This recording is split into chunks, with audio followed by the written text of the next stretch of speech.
Muy buenas tardes, compañeros. Esta vez estaremos en un nuevo episodio de Voces del Pasado, tocando temas más profundos sobre un México del pasado, comenzando por la época dorada en México. Ok, como primera pregunta tenemos a Pedro Villalba, que dice: ¿qué sucedió en la época dorada y por qué surgió esta época? Bueno, para responder esta pregunta, primero, el surgimiento de esta época dorada fue gracias al descubrimiento de nuevos yacimientos de petróleo. Estos yacimientos se encontraban en Chiapas, Tabasco y Campeche, y pues gracias a este descubrimiento pues se incrementó la reserva de petróleo. Bueno, sí, a través de que fue encontrado por un pescador que iba navegando y encontró estos yacimientos, pues a partir de ahí, pues toda la economía mexicana casi dependía de ahí. Era como el petróleo, era como la gallina de los huevos de oro, ¿no? Prácticamente a partir del petróleo, pues dependía mucho nuestra economía de eso. Sí, así como dice mi compañero Bark, dependía mucho la economía, ya que en ese tiempo el petróleo tenía unos precios elevadísimos. Entonces, lo que México empezó a hacer fue exportarlo y venderlo, obteniendo así muchos recursos y dinero. A mí lo que me llama la atención es que entonces antes no tenían, antes de, sí, pues de hacer todo eso, de exportarlos, no tenían tanto el control total de los ingresos, porque, bueno, yo vi algo que decía que hasta 1978 había logrado nacionalizar totalmente todas las reservas de petróleo y todo eso. Pues igual, imagina que un día despiertas y el precio de la gasolina se multiplica por 4. En 1973 la OEP impulsó un embargo de petróleo a otros países que apoyaron a Israel en la guerra de Yom Kippur. Pues, ¿cuál fue el resultado? Pues fue una escasez enorme, filas de gasolinerías, restricciones de velocidad en autopistas y reaccionamiento en Estados Unidos y en Europa. Fue la primera vez que las potencias occidentales se dieron cuenta de su dependencia extrema del petróleo. Bueno, argumentando así como ponerles un ejemplo para que como que no se pierdan o así muy lejos, pues un ejemplo muy reciente fue de cuando empezó el conflicto entre Ucrania y Rusia, que fue prácticamente lo mismo. Como mucho Europa dependía del gas de Rusia, pues a partir de ahí pues le pusieron sanciones y eso afectó a Europa. Es como un ejemplo para lo que dijo mi compañero. Entonces, pues México se veía como pues en sus mejores momentos con el petróleo, pero pues de repente se cayó, los precios del petróleo aumentaron demasiado y es aquí cuando viene una crisis. Sí, de hecho, a los inicios de los 70 el barril costaba alrededor de solamente $2. Después de esto, de 1974, ya valía tan solo $12. Los países árabes comenzaron a recibir enormes ingresos, lo que transformó pues sus economías. Pero también lo que afectó todo esto fue la deuda externa, ¿no? Porque antes con el petróleo como que lograban, digamos, abonar un poco a esa deuda externa que tenía México ya con otros países. Pues lo que se supone es que cuando estaban ya en su top con el petróleo, se endeudaron, pidieron préstamos como para, pues sí, para el país, y ya cuando cae, pues es cuando todo esto que tú dices, lo que pasa. Pero otro dato curioso es que para que México se endeudara es porque en ese tiempo México, el gobierno tenía mucho poder sobre los ingresos, tenía control sobre todo, ¿no? Sobre México, el banco, todo tenía este control. Entonces fue cuando apostó, se fue de más, se dejó guiar de que no iba a bajar el precio del petróleo, sino de que iba a estar en un top todavía muchísimos años. Y fue ahí cuando empezó la decadencia, de que empezaron a encontrar nuevos yacimientos en otros países y los vendían más baratos. Entonces México tuvo mucha competencia, ¿no?, internacional en este mercado del petróleo y fue mejor, ¿sabes qué? México me lo está vendiendo muy caro, yo me voy a Arabia Saudita a comprar, que me lo vende más barato. Sí, algo que también tuvo que ver, como tú dices, Eric, nomás para complementar, Es que como México, como tú bien lo dijiste, tenía el control de, digamos así, de todo, pues en su gobierno había mucha corrupción, ¿no? Fue cuando empezó a haber también mucha crisis económica ya con el gobierno, porque pues en sí no era derecho totalmente. Entonces la caída de los precios del petróleo, aumentaron las tasas de intereses, lo que llevó a que países pues sí no pudieran pagar los préstamos que habían pedido, como fue México, y fue cuando pues ya no pudo dar pagos y ya tuvo que adaptar compromisos con el Fondo Monetario Internacional. Y gracias a esta devaluación surgió la crisis de los 80 y aquí vamos con la pregunta de Valeria Ivonne. ¿Qué fue la crisis de los 80? Pues imaginen despertar un día en donde tu país ya no pueda pagar más la deuda que pues sí en la que se metió.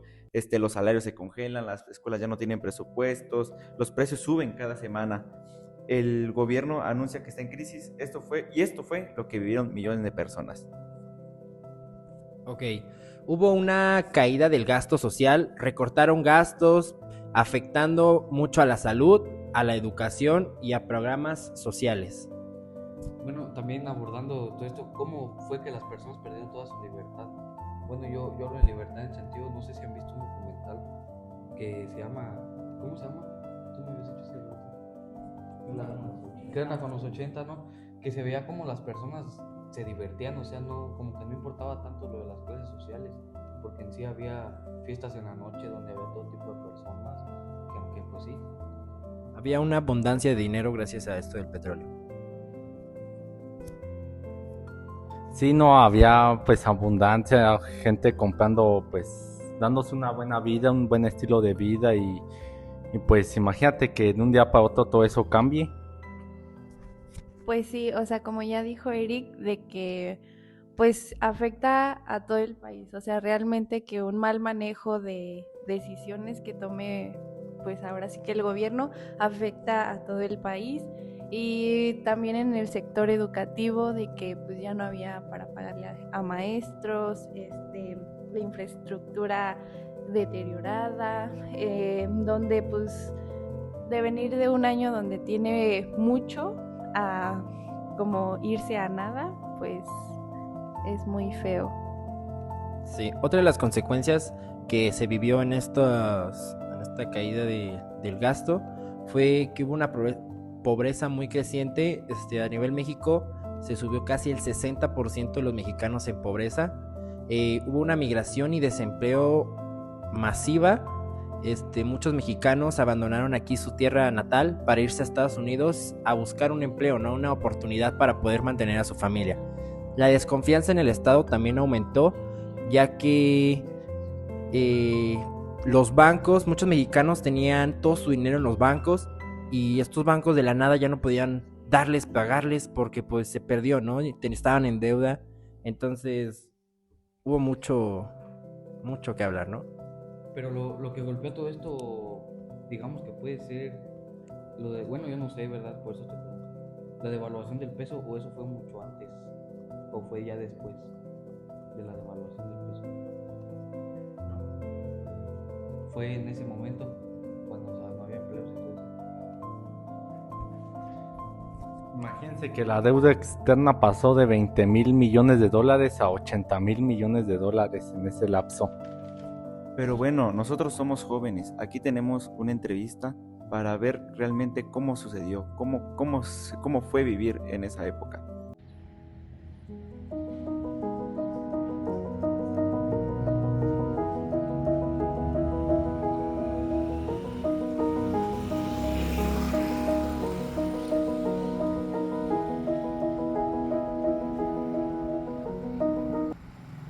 Buenos días, soy Francisco Rodríguez Villafaña. Actualmente tengo 72 años. Jubilado, ya tengo, después de trabajar durante 40 años, estoy felizmente jubilado. Y llevo una vida tranquila, salud me siento bien. Excelentemente no, porque tengo 72 años, no voy a tener como cuando tenía 30 años. Pero me siento excelentemente bien. Y ahora, volviendo al punto, en la transición entre el gobierno de Carlos Salinas de Gortari y Ernesto Zedillo Ponce de León, eso me trae a la memoria un año, no, el principio más bien, el principio de la decadencia económica. Ya había vivido varias etapas con Luis Echeverría, Miguel de la Madrid, etcétera, pero esta fue mucho más fuerte. Tanto así que muchas personas ese año, yo salía a dar la vuelta a correr, me gustaba mucho correr, y salía y veía muchos ranchos que ya estaban embargados por los bancos, no había manera de hacer pagos, la devaluación se fue a las nubes. Coincidentemente, yo adquirí un crédito de Infonavit en ese año, en 1994, en mayo, y en diciembre del 94 tomó posesión de Ernesto Zedillo.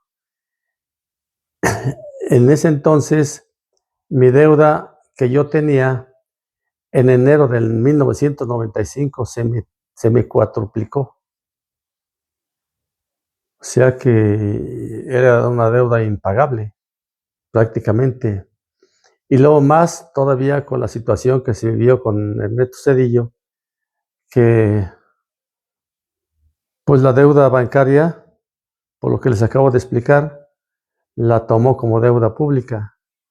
O sea que a la fecha seguimos pagando esa deuda multimillonaria, que ya han pasado muchísimos años y todavía no terminamos de pagarla.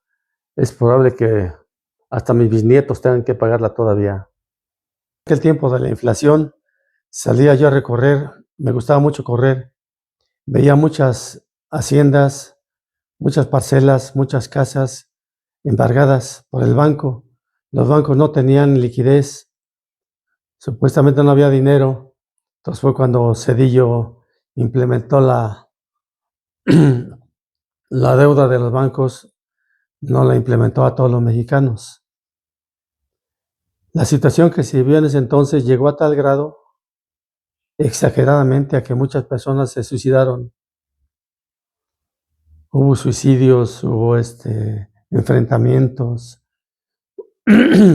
Muchas personas se quedaron sin sus casas, sus bienes materiales, tuvieron que emigrar a los Estados Unidos, familias enteras, porque aquí en México no había manera. Como les repito, mi deuda se cuatriplicó en ese entonces. Un ejemplo, yo llegué a mi deuda de Infonavit, me prestaron dinero para levantar mi casa, fue de 60,000 pesos en el 94.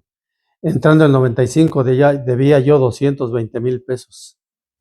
En ese entonces era una deuda impagable. Esta situación, ¿cómo la fuimos solventando un poco? Los que pudimos, porque muchos tuvieron que emigrar, otros, desgraciadamente, como lo dije originalmente, se suicidaron. Se suicidaron, perdieron todo lo que tenían. Entonces, ¿qué hicimos? Pues nos apretamos el cinturón, empezamos a racionar en todo y a llevar una vida lo más normal posible, económicamente hablando. Estoy diciendo de vestir, de alimentación. Pues viajes se acabaron, muchos detalles, y así fue como poco a poco fuimos saliendo. Y afortunadamente a la fecha pues ya es otra situación. Ese es en términos generales, en mi punto de vista, con la situación que se vivió en el 94 y cómo se vivió y algunos cómo la superamos.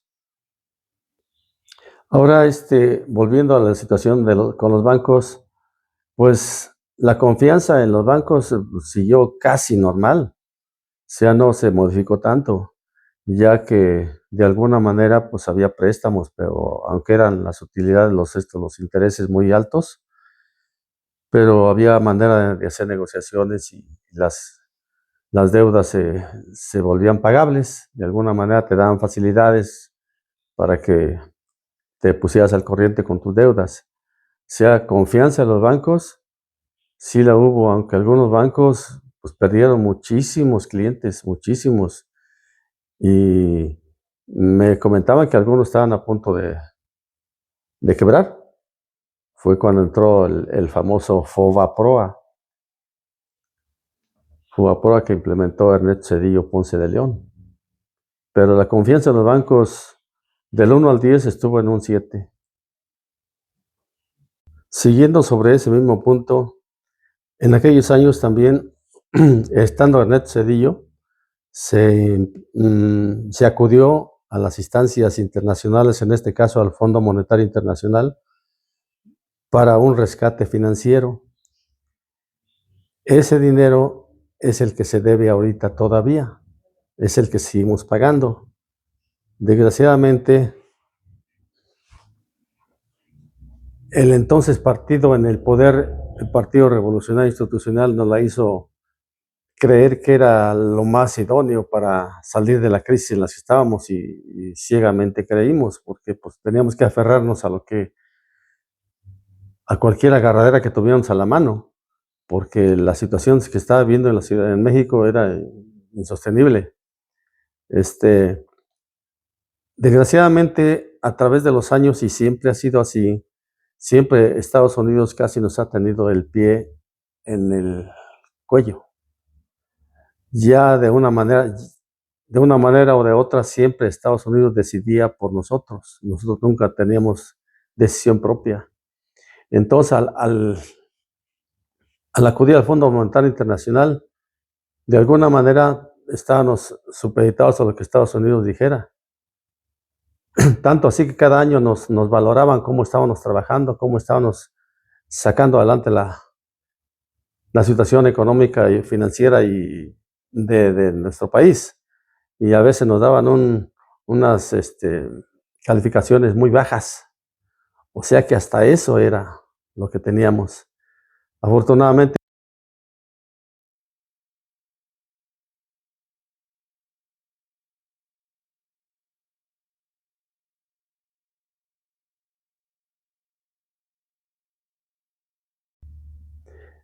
en este punto, la imagen de México se vio levemente afectada porque seguimos con el asunto Estaba iniciando el Tratado de Libre Comercio, que fue el que metió Carlos Salinas de Gortari.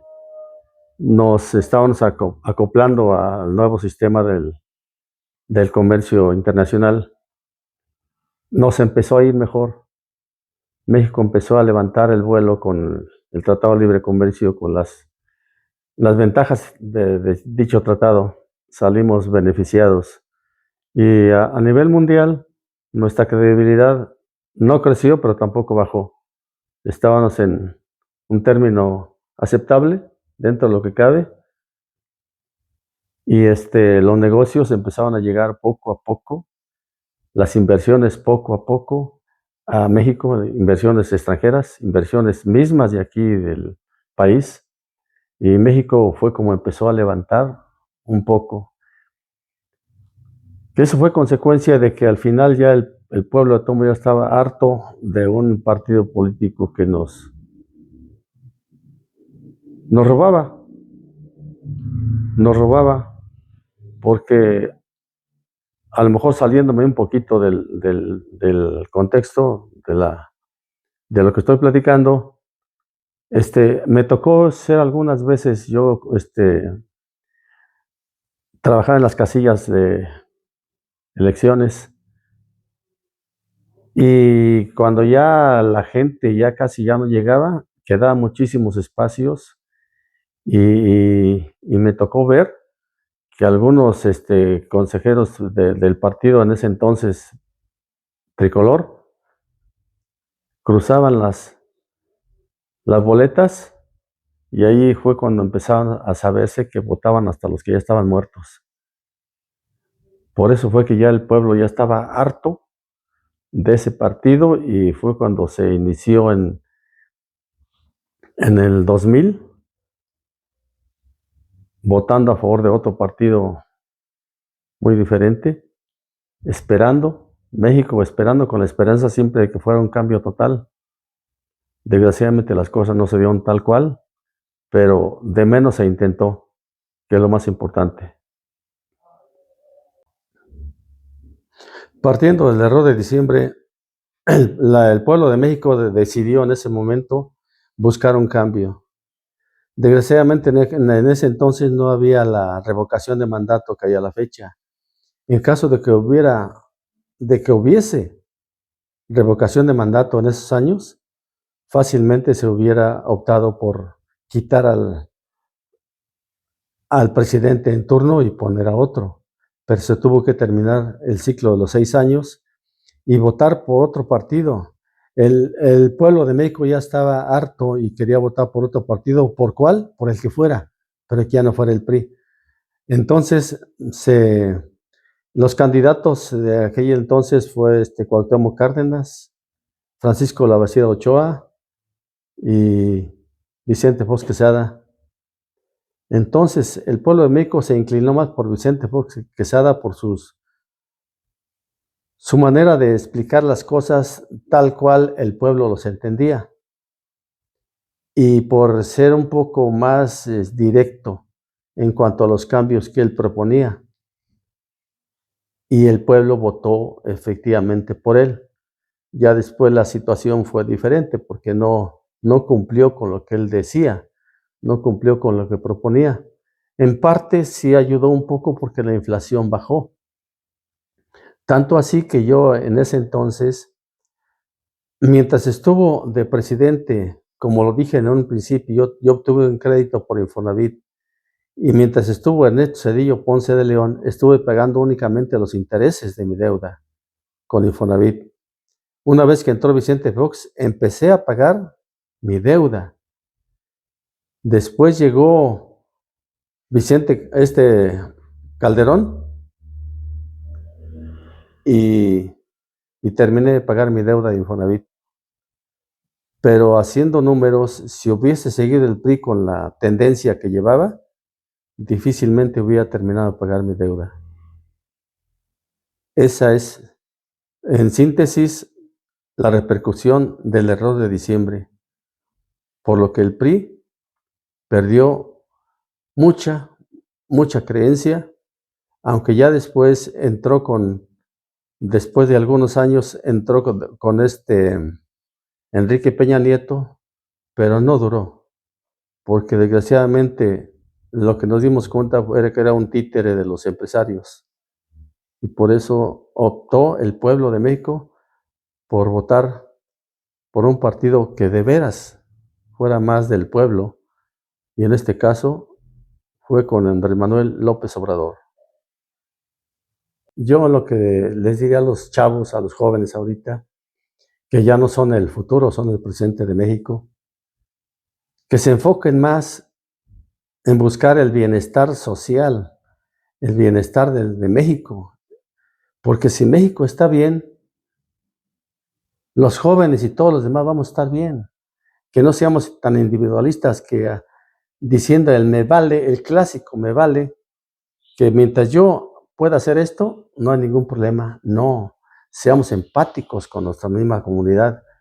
Y en un futuro cercano, la imagen de México, que ya está bien posicionada, se posicionará aún más. Inclusive muchos países nos estarían tratando de imitar.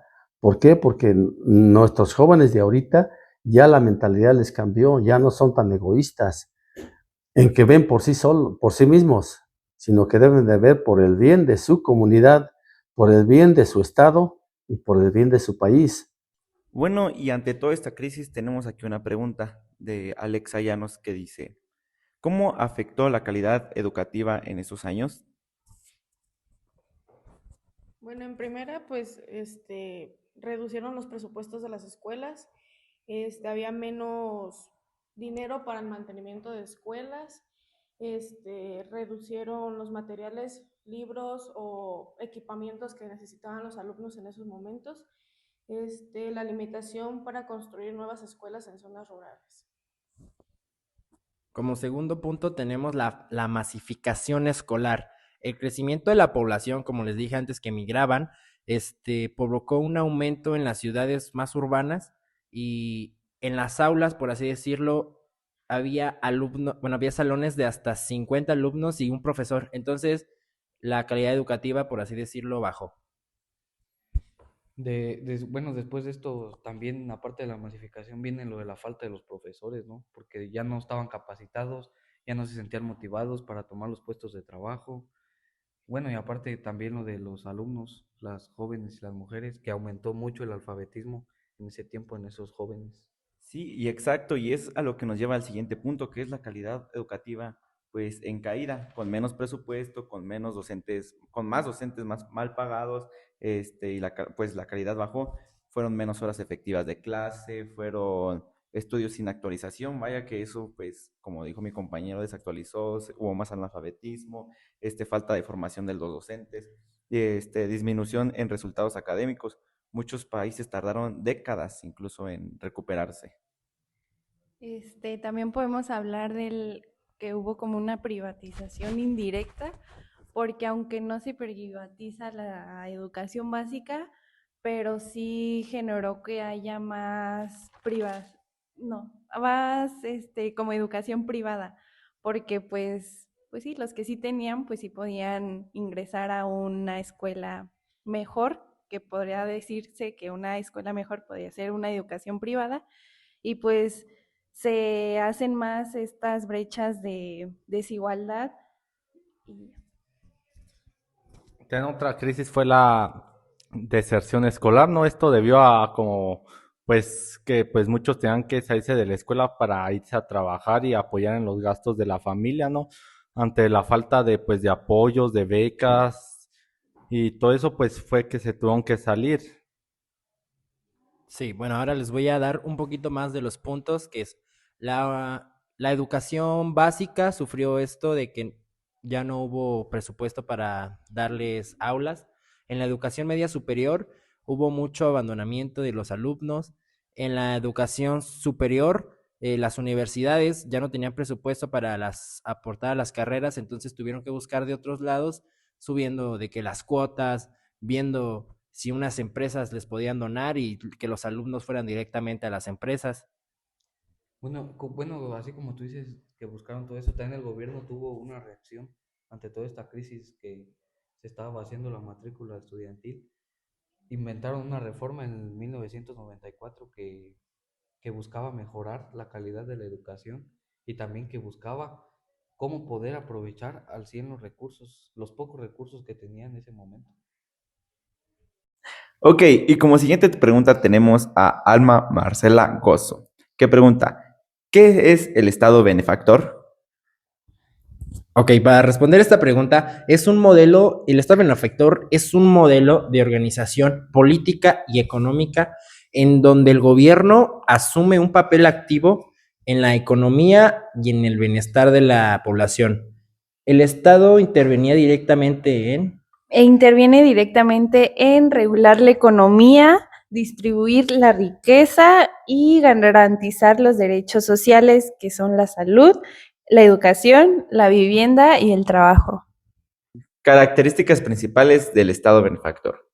El gobierno creaba empresas que controlaban sectores estratégicos como Pemex y regulaba las industrias. Invertía en infraestructuras como las carreteras, puertos, energías, servicios públicos. Se amplió la cobertura de nuestros derechos sociales. La educación se veía como un medio para la reforma de ciudadanos productivos e integrarlos a la nación y que sean capaces de controlar al progreso económico. Sin embargo, yo digo que no todo era bueno con este estado benefactor, porque tuvo varias consecuencias como lo fue los cambios digamos, en los valores de las personas y en las culturas, porque ahora ya todos querían ser más individualistas y buscar su propia prosperidad económica. Ajá. Y bueno, como dices, no todo fue bueno. Y es de lo que vamos a hablar ahorita en el siguiente tema del Estado neoliberal.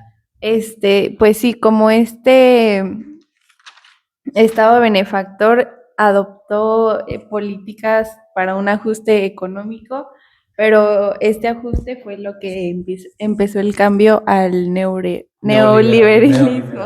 Eso.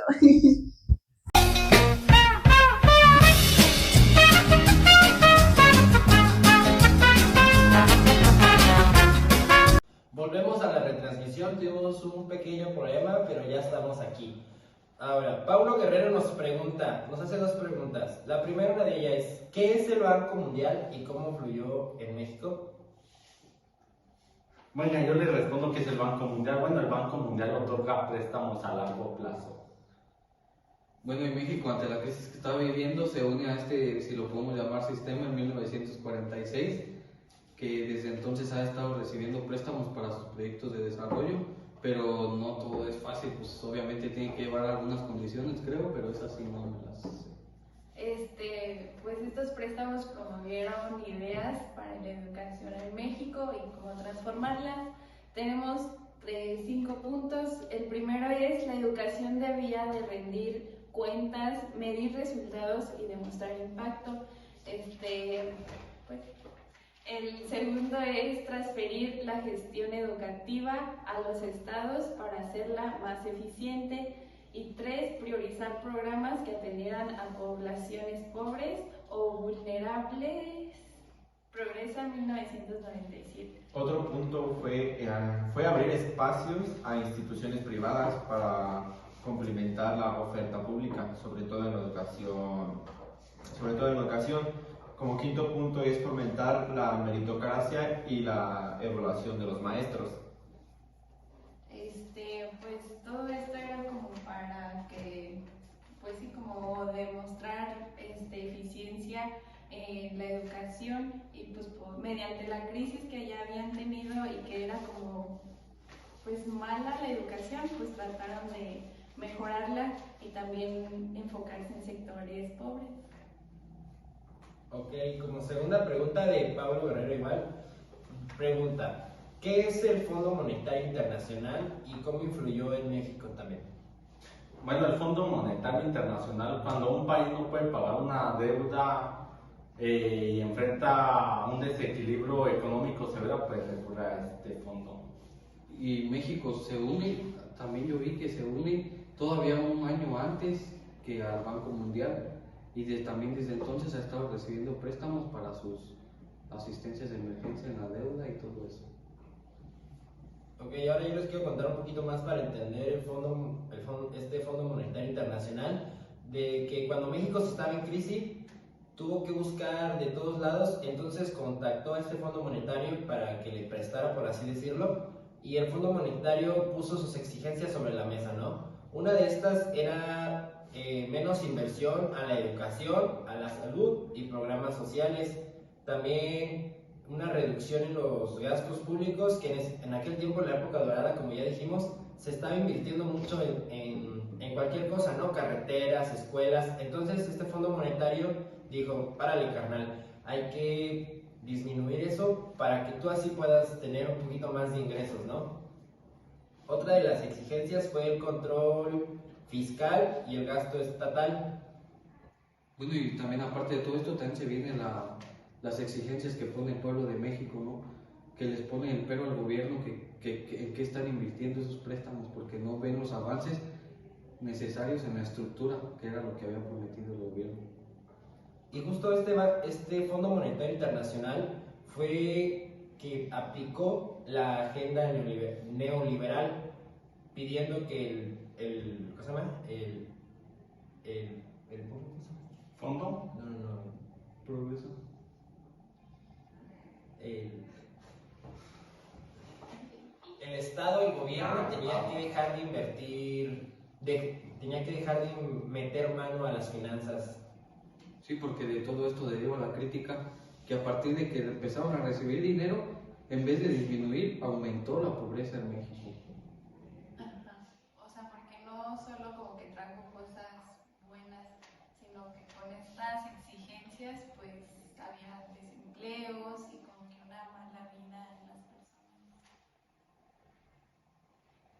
¿Hay más exigencias? No, creo que serían todas. Pero sí quiero que les quede súper claro, porque el Fondo Monetario va a hacer que pase México de un gobierno, ¿cómo se llama el gobierno que estamos? vimos antes. Neoliberal. No liberal, porque el neoliberal viene después en época de Salinas. Va a pasar de un estado benefactor a un estado neoliberal.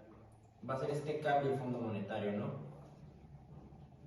Bueno, y como siguiente pregunta tenemos a Darío Arriaga que pregunta, ¿qué es el neoliberalismo? Bueno, mira, con este sistema del neoliberalismo nos referimos a políticas donde se dice que el Estado deje de intervenir en las políticas económicas del país y que debe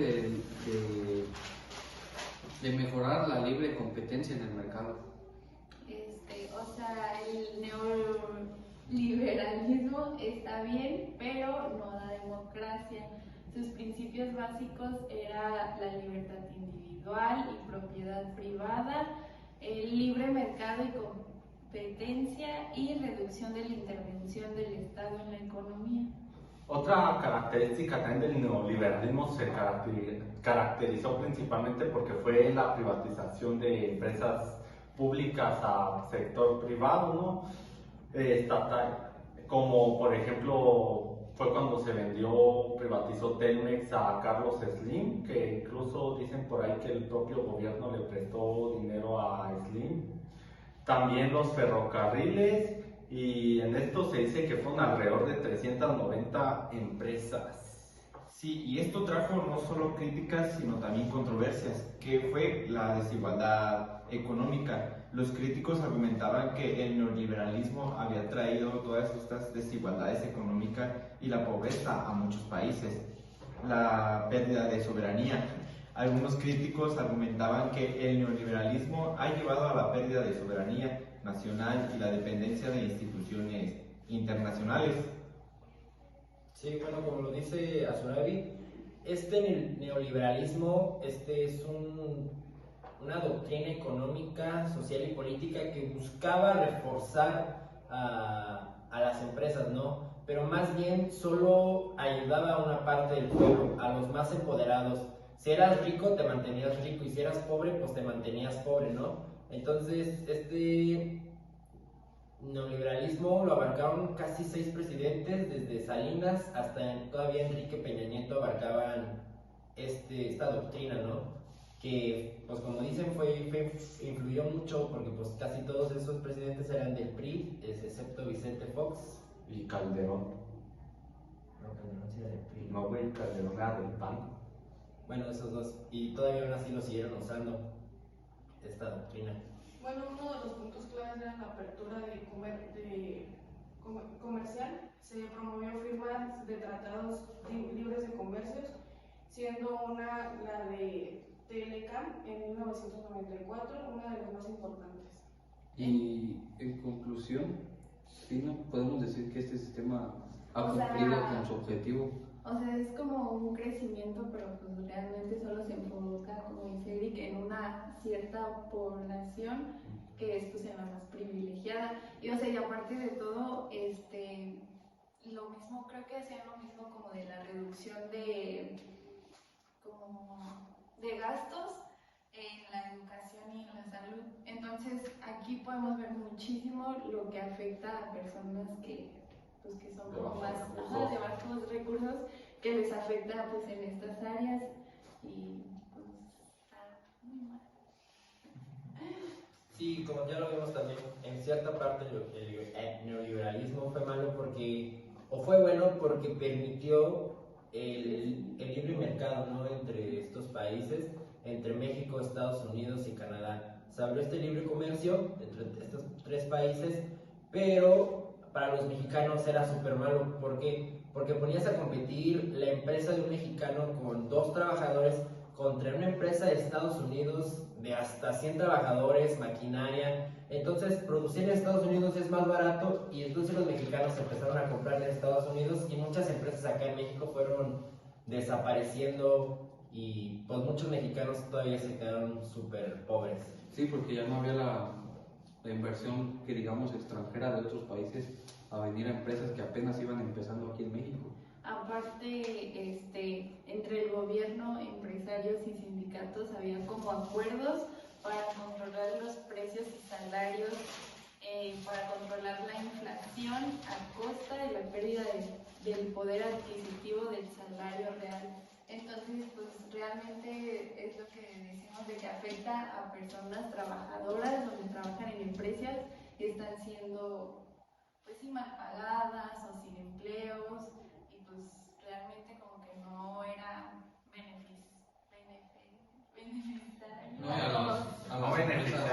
A las empresas que les sirve más son a las manufactureras, en las que se encargan de la, digamos, exportación. Entonces yo tengo otra pregunta. Si Carlos Salinas fue el que empezó más o menos este proyecto, esta doctrina neoliberal, ¿por qué dicen que fue bueno y malo?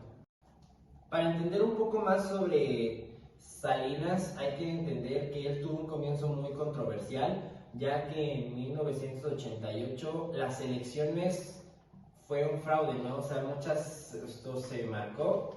Entonces después de ahí los mexicanos estaban inconformes y fue cuando fue la creación del IFE, pero muchos años después. Pero hay que entender un poquito más esto de Salinas, ¿no? Cómo llegó al poder. Bueno, pero después de todas esas controversias también como que su sexenio resurgió, ahora sí que en la historia de México, porque fue como que él intentó meter estas políticas de la economía para ayudar a las zonas marginadas de México, como lo fue el sistema nacional de solidaridad y Progresa, que intentaba mejorar, digamos, un poco la pobreza en zonas marginadas de este país. Ok, el sexenio y todos estos programas también tuvieron sus pros, que fue la reducción de la deuda externa del 63% del PIB de 1988 a 22% en 1994.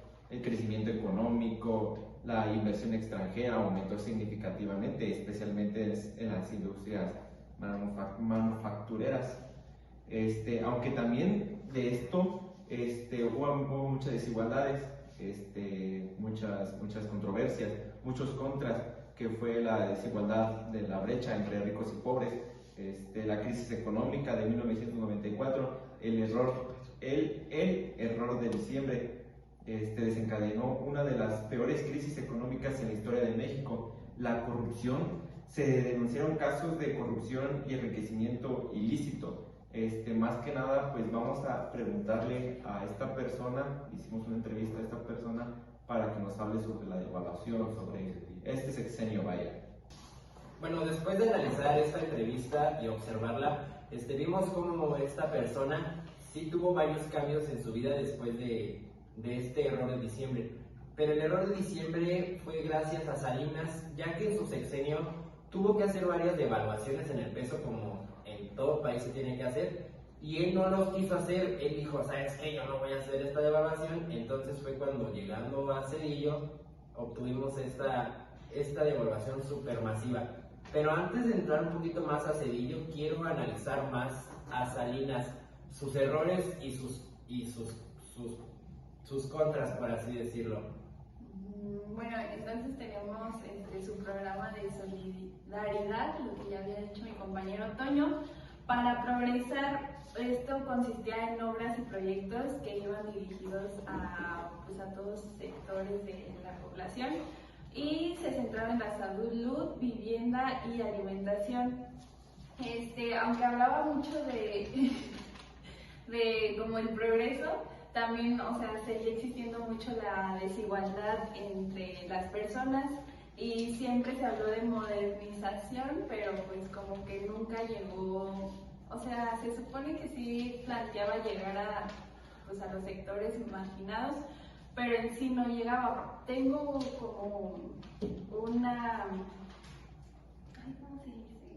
unos datos, y dice que se contabilizaron 47 millones de pobres en 1994 y al iniciar su gobierno había 46.1 millones de personas en Progresa.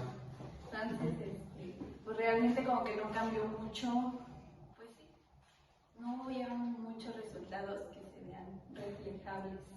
Ok, otra cosa que quiero analizar es que Salinas cambió el sueldo del magisterio para que los maestros tuvieran sueldos más competitivos, pero implementaron los exámenes Uno de estos cambios fue porque su mamá todo el tiempo fue maestra, entonces vio lo que era pues, ser maestro, entonces decidió, llegando al poder, subirle el sueldo, ¿no?, a este magisterio. También otra cosa de lo que hizo Salinas, como les comenté, fue la creación del IFE, estableció relaciones con el Vaticano, hizo el Tratado de Libre Comercio y hizo el sindicato de Pemex. Esas fueron una de las cosas buenas que hizo Salinas, y como ya hablamos, pues también las cosas malas que tuvo, ¿no?, estas devaluaciones que tuvo. Entonces fue cuando ya entramos, ahora sí, al Cedillo. Pero para que Cedillo llegara también a la presidencia fue muy controversial, ya que era de su campaña, ¿no? Sí. Colosio, Luis Donaldo Colosio. Colosio estaba, pues, luchando por esta presidencia, y entonces fue cuando, desgraciadamente, tuvimos este trágico suceso en México, donde falleció, y entonces ya, fue cuando Cedillo entró por él, ¿no? Que Sí, estaba sí. en su campaña. Es que realmente Salinas siempre trató de cuidar su imagen, o sea, como que siempre trataba de echar culpas o manejar los medios de comunicación, o sea, como que siempre, pues no sé, yo pienso que como todo gobierno, de que nunca da la verdad de las cosas, pero pues siempre estuvo como que bueno. Sí, entonces ya después de tiempo Salinas tuvo que abandonar el país por lo mismo, ¿no?, que todo esto. Pero bueno, entonces Cedillo entró a la presidencia el 1 de diciembre. Para entender el gobierno de Cedillo tenemos que entender desde cómo entró el 1 de diciembre y luego el 9 de diciembre sufre la devaluación del peso en su gobierno. Entonces esto causa que su gobierno pase muy disimuladamente en la historia de México, ya que en sí no puede hacer gran cosa por las crisis económicas que le habían dejado anteriormente los otros gobiernos. Entonces, cuando trató de hacer esta reconstrucción con las políticas económicas que implementaba, todos los mexicanos sufrieron otra vez, digamos, otra crisis, porque algunas personas no podían pagar deudas con los bancos, no podían pagar deudas con sus hipotecas de su casa, sus empresas perdían inversión y el gobierno lamentablemente no podía hacer nada, digamos, pagar, porque, o sea, ¿a quién le pagaba? Sí, bueno, el gobierno no podía pagar porque en el gobierno de Carlos Salinas se implementó un instrumento para financiar obras públicas. Este instrumento lo llamaron tesobonos, que era recibir inversión de extranjeros en pesos mexicanos y darlos en dólares, pero era esta inversión de mismos extranjeros, mismos ciudadanos. Entonces, cuando se sufre esta devaluación que dijimos, el banco ya no podía pagar estas inversiones, porque pues ahora sí donde sacamos el dinero, ¿no? Provocando que el gobierno no pudiera cumplir con sus pagos y generando una grave crisis financiera. Entonces, para los tesobonos tenemos esta doble cara, ¿no? Por un lado, el gobierno de Salinas estuvo bien porque ayudó a financiar muchos proyectos, ya que el proyecto de solaridad, pero por el segundo gobierno de Cedillo fue muy malo, porque pues estos mismos no podemos pagarles y no podemos ayudarlos, sostener el gobierno. Entonces expusieron al país a un alto riesgo y económicamente. Como siguiente, John Cena pregunta, bueno, ya vimos cómo este proyecto, esta doctrina neoliberal afectó al pueblo. Ahora, John Cena pregunta, ¿cuáles fueron las consecuencias del proyecto neoliberal en la educación superior mexicana? Bueno, entonces Cedillo se consolida y pues adapta otra vez esto de que el Estado no tiene pues como papel en la economía del país. Entonces comienzan como unos proyectos donde, no eran proyectos, eran como programas donde medían la eficacia y la calidad de los servicios públicos. Sí, estos programas eran la PROMED, la ANUIES, el FOMES y el CIES. Y estos organismos se relacionaban en que colaboraban para mejorar la educación superior en México y proporcionaban financiamientos para proyectos de modernización en la educación superior de México. Sí, prácticamente, como dicen, esta educación neoliberal empezó la educación empresarial. Se empezó más, como las empresas empezaron a dar fondos a las escuelas para que los alumnos saliendo ahí fueran directamente a las empresas, ¿no? Porque pues en ese tiempo las empresas estaban llegando a México, entonces buscaban trabajadores ya capacitados, ya formados, para tener un mejor rendimiento dentro de esas mismas empresas. Pero realmente pues aquí abrieron como brechas donde pues se centran o se enfocan más en pues todas estas instituciones donde dan ingenierías y dejaban de lado las humanidades, o pues, como un enfoque pedagógico a... Pues sí, es lo de siempre, ¿no? Todavía al día de hoy lo seguimos viviendo. Comparas un Cebetis con, no sé, Un CCT. un CCT que... No, CCT también es Con un Sabes. ¿Es de humanidades? Sí, el Sabes es humanidades. Con un Sabes, por eso un Cebetis, tú vas y dices, vengo del Cebetis. No, pásale, hermano. Vengo del Sabes. Ah, espérame, carnal, es como... Sí, los discriminan. Ajá, como que te hacen de que a ver. Bueno, y volviendo al tema.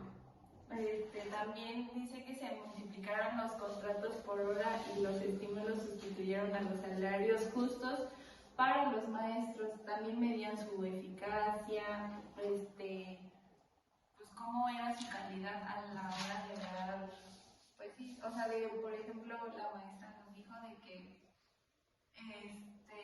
bueno, una maestra que tuve, decía que pues te medían por cómo tú, cuando lees las tesis o cosas así. Y eso también implementado para los fondos de las universidades. Sí, tuvieron varias cosas aquí en esta educación superior. Por ejemplo, fue la vinculación de la universidad con estas empresas, se unieron, fortalecieron lazos. Fue los planes de estudios pertinentes, cambiaron totalmente los planes de estudios a unos de empresa totalmente, que ya venían automotriz, como decimos, ya vimos las evaluaciones. Pues podemos decir que eso hasta la fecha sigue. O sea, que... Sí, con todo eso del programa dual, con todo eso.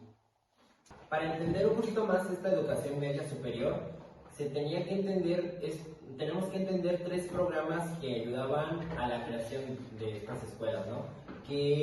Una de estas es el CIES, que medía los programas de educación y los analizaba.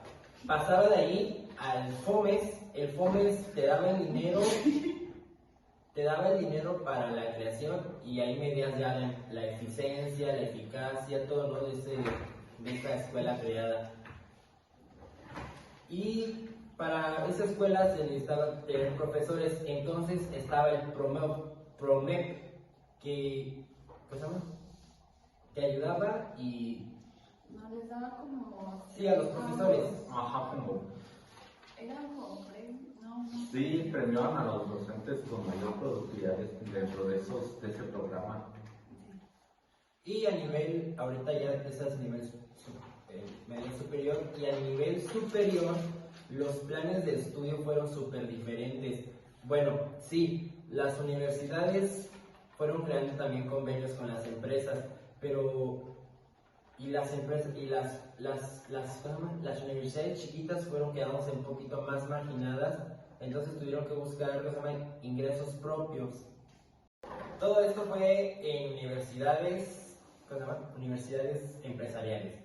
Pero como siguiente pregunta tenemos a John Lennon, que nos pregunta, bueno, y en las universidades humanísticas, y nos pone como ejemplo, ¿qué fue de la UPN? Bueno, la Universidad Pedagógica Nacional, la UPN, fue creada oficialmente el 29 de agosto de 1978 durante el gobierno del presidente José López Portillo en 1976 y 1982. Su función se publicó en el Diario Oficial de la Federación mediante el decreto presidencial como una creación pública y federal. Pues la UPN tenía muchas misiones y era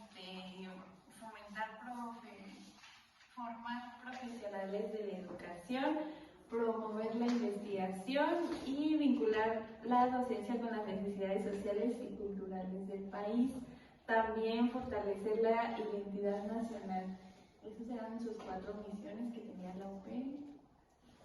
Es decir, desde su origen, la UPN concebida como una universidad con sentido social, no como una institución democrática o empresarial. De hecho, sus primeras etapas de 1978 a 1982, en sus primeros años, la UPN contó con una sede central de la Ciudad de México y centros regionales en varios estados del país con fines de acercar la educación universitaria a maestros en servicio.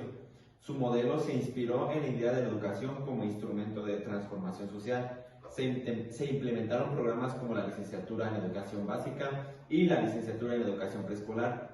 En los años 80 y principios de los 90, la UPN amplió su cobertura con más de 70 unidades y 200 subsedes en todo el territorio nacional. En esos años, la UPN se consolidó como el principal espacio de formación universitaria en magisterios nacionalmente. Pero pues sin embargo, con la llegada del mismo modelo neoliberal en 1982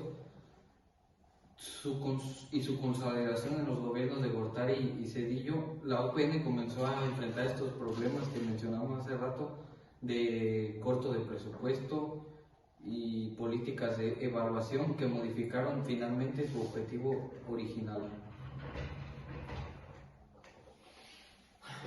Y pues bueno, espero que le haya quedado clara la pregunta a John Lennon. Sin más que decir, hasta aquí concluye nuestro querido podcast. Ya llegó el fin de semana para tirar party con todas las damas que a mí me acompañan y me dan cariño, también me complacen en las madrugadas. Llevó a los correos tumbados. Sí, pero tengo entendido de que hubo un grupo en especial que se presentó representando a un líder de un cártel.